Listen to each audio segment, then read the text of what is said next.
தாவேகா தலைவர் விஜய் பாஜகவை எதிர்ப்பது அவர்கள் இருவருக்கும் இடையில் உள்ள புரிதல்தான் காரணம் என கூறியுள்ள அமைச்சர் ரகுபதி, எதிர்வரும் தேர்தலில் அதிமுகவை எதிர்க்கட்சியாகவே திமுக நினைக்கவில்லை எனவும், அவர்கள் எந்த கூட்டணியோடு வந்தாலும் திமுக கூட்டணி அசைக்க முடியாத சக்தியாக இருக்கும் எனவும் தெரிவித்துள்ளார்.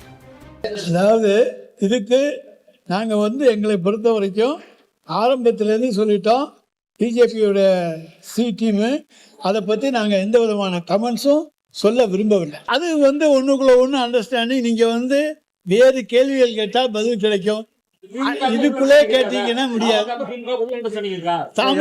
ஏங்க எங்களுக்கு நாங்கள் அதை பற்றியே சொல்லவே இல்லை, அதை பற்றி டச்சே பண்ணாதீங்க.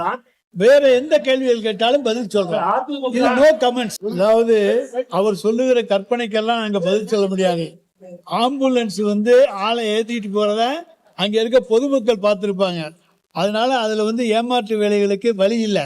ஆம்புலன்ஸை விட்டு எடப்பாடி கூட்டத்தை கலைக்கணுங்கிற அவசியம் திராவிட முன்னேற்ற கழகத்துக்கு கிடையாது.